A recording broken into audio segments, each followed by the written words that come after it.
Assalamualaikum warahmatullahi wabarakatuh. Berjumpa kembali di channel Tombo Ati TV. Pada sahabat Tombo Ati TV dimanapun berada, pada kesempatan hari ini saya pulang kerja nih, masih sambil istirahat saya menyapa kalian. Bagaimana kabar kalian semuanya? Semakin hari semakin membaik.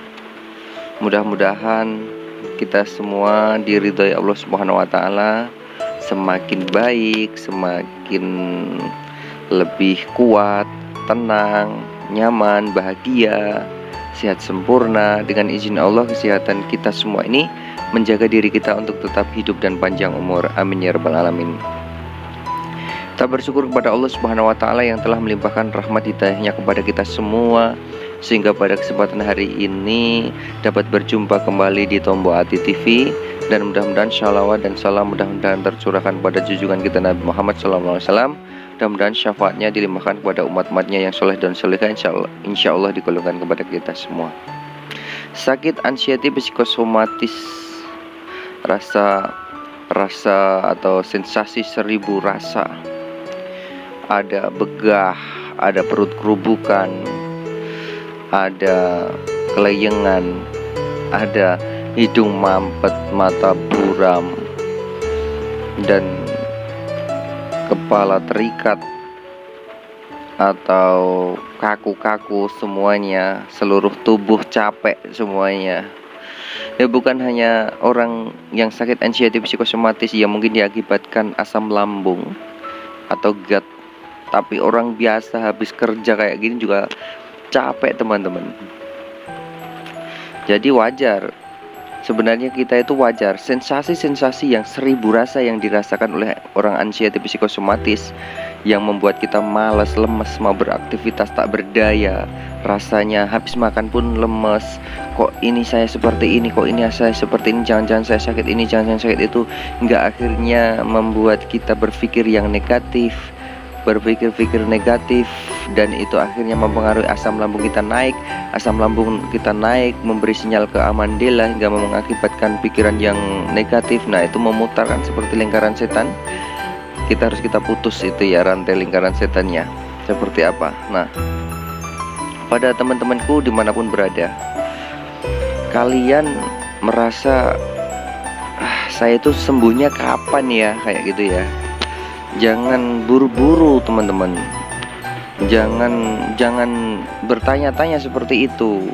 Itu salah satu kalian pantangan juga untuk melihat teman kalian sembuhnya berapa bulan, berapa tahun, berapa minggu. Itu salah satu pantangan.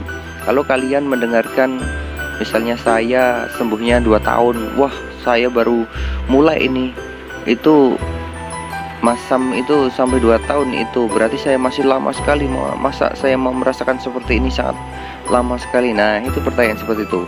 Kalau kalian misalnya sudah 2 tahun, sudah hampir 3 tahun, ada yang baru 3 bulan sudah sembuh, wah saya sudah sampai 3 tahun, berarti saya sudah parah ini, saya sembuhnya bagaimana ini? Dia aja yang 6 bulan sudah sembuh, dia aja yang 3 bulan sudah sembuh. Nah, itu salah satu pantangan. Orang yang anxiety psikosomatis seharusnya tidak berpikir seperti itu. Dan banyak juga yang meminta saya untuk membuat grup anxiety di WA, ataupun grup di mana, di Facebook, ataupun grup di permintaan seperti itu.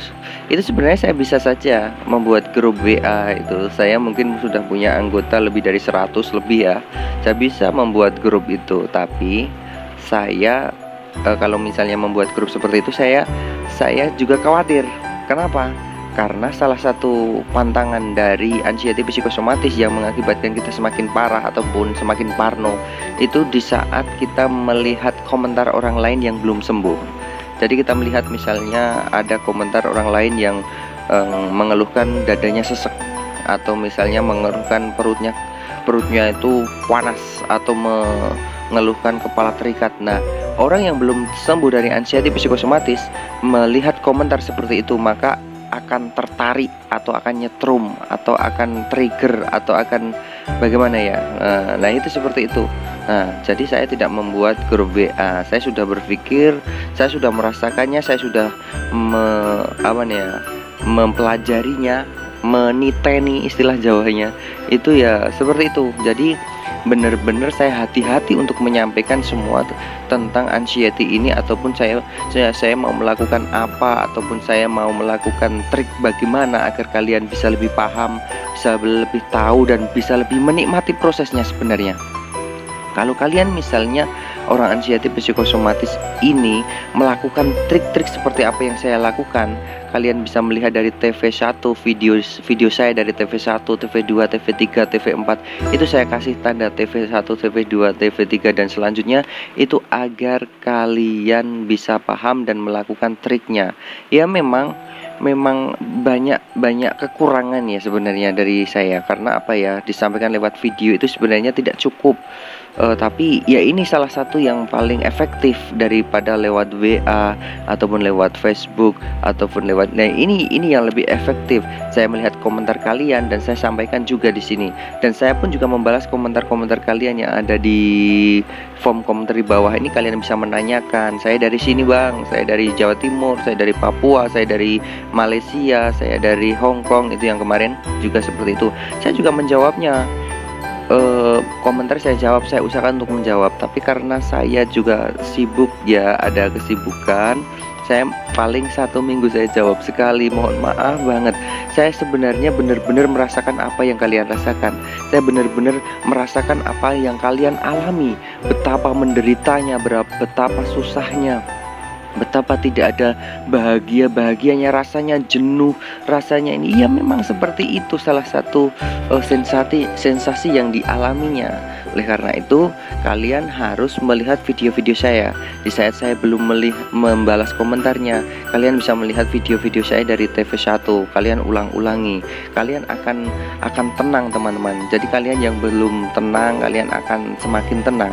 Kalian akan bisa terinspirasi untuk melakukan trik-triknya, untuk bisa menikmati prosesnya. Lah kalau kalian sudah bisa menikmati prosesnya dan kalian sudah menganggap ini tuh wajar, ini tuh baik-baik saja, aku akan baik-baik saja, all is well, pokoknya kita akan baik-baik saja, dan kita akan segera diberi kebaikan oleh Allah setelah kita menerima semua ketentuan Allah ini.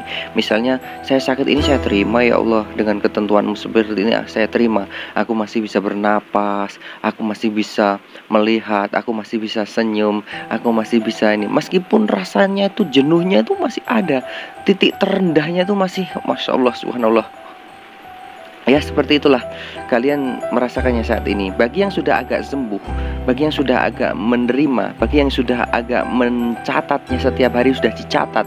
Misalnya saya seperti ini, akhirnya saya baik-baik saja. Saya kelayangan, saya baik-baik saja. Saya sesek, ternyata saya baik-baik saja. Dengan cara apa? Kalian bisa mencatat titik refleksinya. Di saat sensasi datang, kalian pijat titik refleksinya di telapak tangan, telapak kaki yang sudah saya sampaikan.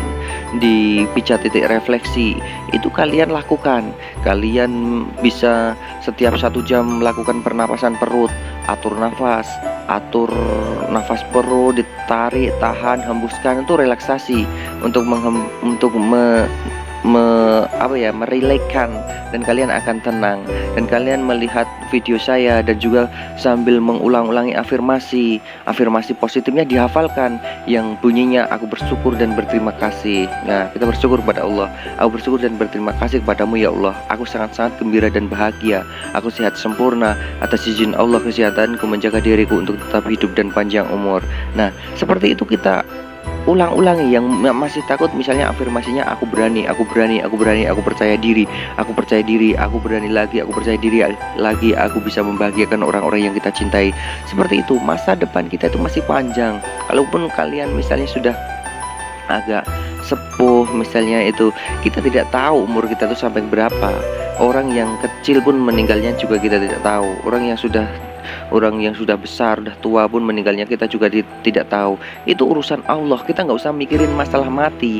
Antara mati dengan sakit itu tidak ada hubungannya ya teman-teman. Sekali lagi saya ingatkan, mati ya mati, sakit ya sakit. Jadi tidak ada hubungannya. Banyak orang mati di dunia ini teman-teman, itu tidak melalui sakit. Banyak, kalau di data, dicatat itu banyak sekali. Misalnya ada tabrakan, misalnya ada kecelakaan dan lain sebagainya. Itu banyak sekali kematian yang tidak disebabkan oleh sakit. Dan juga orang yang sakit kalau belum waktunya mati ya tidak mati. Itu urusan Allah, terserahlah. Yang penting kita selalu berusaha untuk lebih baik lagi, lebih baik lagi, lebih baik lagi. Jika kalian menjadi suami ya belajar menjadi suami yang baik. Jika kalian menjadi istri yang baik. Kayak gitu, diusahakan menjadi anak yang baik. Pokoknya kita selalu berusaha untuk lebih baik lagi. Kalaupun kita masih berdosa, masih melakukan kesalahan, ya wajar. Kita itu manusia, keturunan Nabi Adam. Qalu bani Adam khotoun. Setiap keturunan Nabi Adam itu kita mempunyai salah.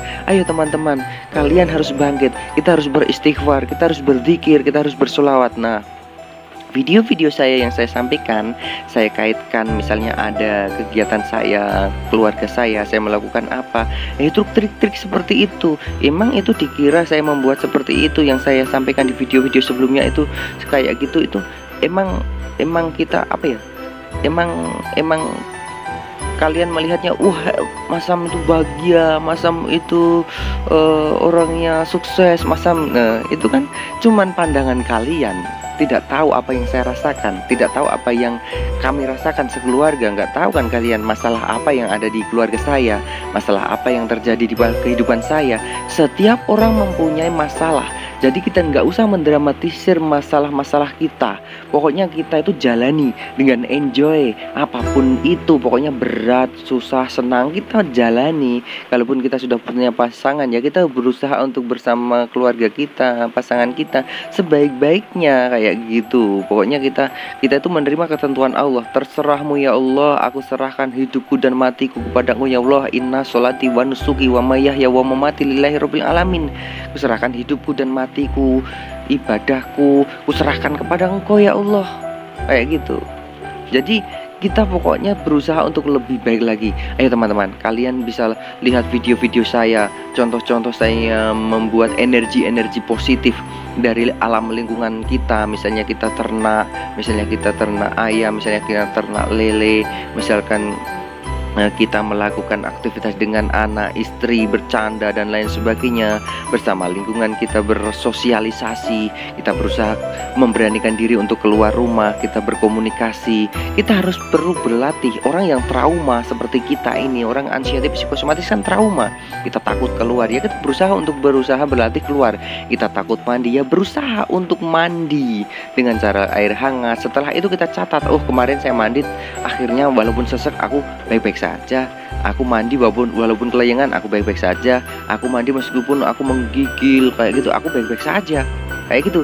Berusaha dilatih terus. Orang trauma kalau nggak dilatih ya kapan mau berani. Saya dulu takut dengan pom bensin SPBU itu kan. Saya mau ke SPBU misalnya, saya mau isi bensin tuh, saya takut kalau di situ meledak. Wah, kayak gitu. Terus ada daun jatuh, saya takut daun jatuh itu tanda orang meninggal, berarti daun jatuh itu kapan saya meninggal, kayak seperti itu. Kita berlatih. Ada dengar suara burung itu burung apa namanya, red gandil kalau orang Jawa. Itu saya takut, tanda orang meninggal, kapan saya meninggal, kayak gitu. Terus ada gagak, takut. Ada berita lelayu, takut. Ada berita kriminal, takut. Nah, itu harus berlatih sedikit demi sedikit. Wah, ternyata aku baik-baik saja. Ada orang meninggal, ya belajar untuk melayat dan lain sebagainya. Tapi pandemi COVID seperti ini ya kita sesuaikan diri. Kita prokes, kita pakai protokol kesehatan, kita berusaha mencoba kayak gitu, berkomunikasi. Tapi kita tetap menjaga diri. Memang kita walaupun kita tidak terkena anxiety psikosomatis, ya kita harus menjaga dirinya teman-teman. Nah, oleh karena itu saya mengajak kepada kalian, ayo lihat lagi video saya. Itu sebagai obat penenang kalian. Saya baik-baik saja teman-teman. Saya mengalami apa yang kalian lakukan. Mungkin saya lebih lama daripada apa yang kalian lakukan. Saya dulu tidak bisa berbicara seperti ini karena saya baru merasakan sakit. Saya baru merasakan lemah-lemahnya. Saya baru merasakan di titik terendah. Oleh karena itu, saya mengharap kalian, saya menarik kalian untuk naik, saya menarik kalian untuk semangat, untuk sembuh. Kalau sudah sembuh, besok kalian bisa menolong yang lain juga, untuk menyemangati mereka, Saya dulu sebelum sakit, awal-awal saya membuat video tahun tahun lalu ya, puasa kan awal-awal saya membuat video puasa lah, ini mau puasa lagi. Saya dulu masih agak rasa takut. Di saat saya menolong orang itu masih ada rasa trigger, saya ketarik ataupun saya kesetrum, saya mau kambuh, tapi aku baik saja, aku sehat, aku kuat, aku tenang, aku harus berani karena aku harus menolong mereka, aku harus bermanfaat dengan orang lain, aku berusaha untuk sebaik mungkin menularkan ilmunya. Ibaratnya jalan saya pernah melalui jalan itu, kalian yang baru melaluinya, saya mengajak atau menuntun kalian, loh jalannya seperti ini, jalan seperti ini. Kalau pagi saya bangun tidur, saya lakukan apa? Saya afirmasi, saya minum herbalnya, saya habis itu saya terus ruqyah ataupun saya berjemur, saya pijat titik refleksi, dan saya afirmasi, dan saya melakukan terapi pernapasan perut, dan saya melakukan meditasi, saya relaksasi, saya baca ayat ruqyah dan lain sebagainya. Itu saya sudah sampaikan juga di TV 94, TV 94, 95, 96, 97. Itu kalian lihat, di situ sudah ada rangkumannya, dan itu di situ pun kalian juga harus melihat video-video penunjang lainnya, misalnya pijat titik refleksi, cara minum madu, cara minum pati garut, cara minum herbal kunyit dan lain sebagainya. Itu kalian bisa melihatnya, cocok-cocokan kalau masalah herbal. Terus cara makannya, cara minum manisnya agar glukosa kita itu meningkat, kita itu bisa lebih yang tadinya lemes itu kita glukosanya itu stabil karena kita minum air manis. Syaratnya habis makan dulu. Itu semua sudah saya sampaikan di sana, teman-teman. Ayo kalian lihat lagi agar kalian lebih tenang. Kalian hafalkan afirmasinya. Misalnya ada afirmasi positifnya, itu kalian hafalkan. Misalnya ada video tentang baca Al-Quran, itu dengarkan, dan kalian bisa menghafalkannya dengan ayat-ayat Al-Quran. Dengan menghafalkan Al-Quran, kalian juga bisa akan mengalihkan sensasi dengan seperti itu. Jangan hanya diem saja. Saya mau dulu itu memang juga gitu. Istri saya itu sampai subhanallah itu sangat luar biasa. Ayo bangun, ayo bangun Pak, ayo begini, ayo olahraga, ayo gerak kayak gini, ayo berjemur, ayo. Nah, karena sudah saya kasih tahu ilmunya, saya kasih tahu saya sakitnya seperti ini, tolong dicarikan di YouTube ataupun di Google ataupun di lingkungan pokoknya di Google, di YouTube ini, asal tidak mencarinya sendiri. Tentang di Google itu mencarinya sendiri, Google tentang sakit ini berbahaya, akan menambah anxiety kita itu semakin parah. Tapi kalau istri kita yang cari, terus kita diberi harusnya begini, harus begini, itu akan lebih tenang sebenarnya, teman-teman. Tapi kalau kalian misalnya yang belum punya istri, belum punya pendamping, ataupun belum ada dukungan dari pasangan kita yang belum tahu tentang masalah kita, kalian bisa lihat video saya. Sudah saya jelaskan benar-benar, saya usahakan untuk sedetail-detailnya, mulai dari bangun tidur harus ngapain, sudah saya jelaskan sekali lagi di TV 94, 95, 96, 97. Dan kalian juga harus melihat video-video yang lain semacam pantangan anxiety itu apa, menceritakan mimpi buruk itu pantangan, menceritakan berita buruk itu pantangan, ataupun kita mengira-ngira berprasangka buruk itu pantangan, kita melihat berita buruk ataupun berita kriminal itu pantangan. Kita pokoknya pantangan-pantangan kayak gitu sudah saya sampaikan di sana juga. Kalian lihat, ulang-ulangi di situ sebagai penenang kalian. Ini sebagai pengganti obat penenang kalian. Kalau kalian sudah bisa melakukan terapinya, triknya seperti apa yang saya lakukan, insya Allah kalian akan segera sembuh dengan cara menikmati prosesnya. Walaupun ada sensasi, jangan panik. Memang seperti itu. Jatuh bangun itu wajar, biasa. Jangan pesimis. Wah, kemarin sudah enakan, tapi waduh sekarang jatuh lagi, saya harus bagaimana? Apakah saya tidak akan sembuh? Subhanallah, tidak seperti itu. Saya dulu juga seperti itu. Ada siklusnya, yang satu hari kambuh sekali, satu hari kambuh sekali. Itu biasanya sore hari habis asar itu kambuh, perut naik kayak gini, tembus sampai belakang kayak gitu. Kedutan setiap saat, mimpi buruk, terbangun kita terus kelindih, kita nggak bisa bergerak, dan kita sesak, tiba-tiba kita bangun, jantung berdebar kenyang. Seperti itu, teman-teman. Jangan khawatir, ya memang seperti itu. Ayolah kalian sadari dan kalian lakukan tipsnya seperti apa yang saya lakukan dulu. Insya Allah kalian akan terbantu dan kalian akan mendapat solusi-solusi di saat kalian melihat video saya dari awal sampai seterusnya. Dan insya Allah kalian akan segera diridhoi Allah Subhanahu wa ta'ala untuk segera sembuh. Dan kalian akan berani lagi, percaya diri lagi, akan membahagiakan orang-orang yang kita cintai. Mungkin itu yang bisa saya sampaikan, dan sampai jumpa di video selanjutnya. Kita akan membahas tentang mengenai puasa yang akan kita alami ataupun yang akan kita lalui beberapa hari ke depan ya. Besok akan saya sampaikan kita akan mengawali puasanya itu seperti apa, harus seperti apa, yang cara makannya seperti apa, terapinya awal minggu pertama, minggu kedua, atau itu awal-awal puasa itu harus bagaimana, itu biar kita bisa menyesuaikan diri itu seperti apa. Mohon maaf saya masih pakai seragam ya, saya baru istirahat ini, baru datang dari kerja, saya sempatkan untuk kalian. Mohon maaf banget saya nggak bisa buat video setiap hari karena kesibukan yang luar biasa. Dan saya yakin kalian kalau melihat video saya mengulang-ulangi dari awal itu kalian akan tenang. Sampai jumpa di video selanjutnya. Assalamualaikum warahmatullahi wabarakatuh. Salam sehat jiwa dan raga.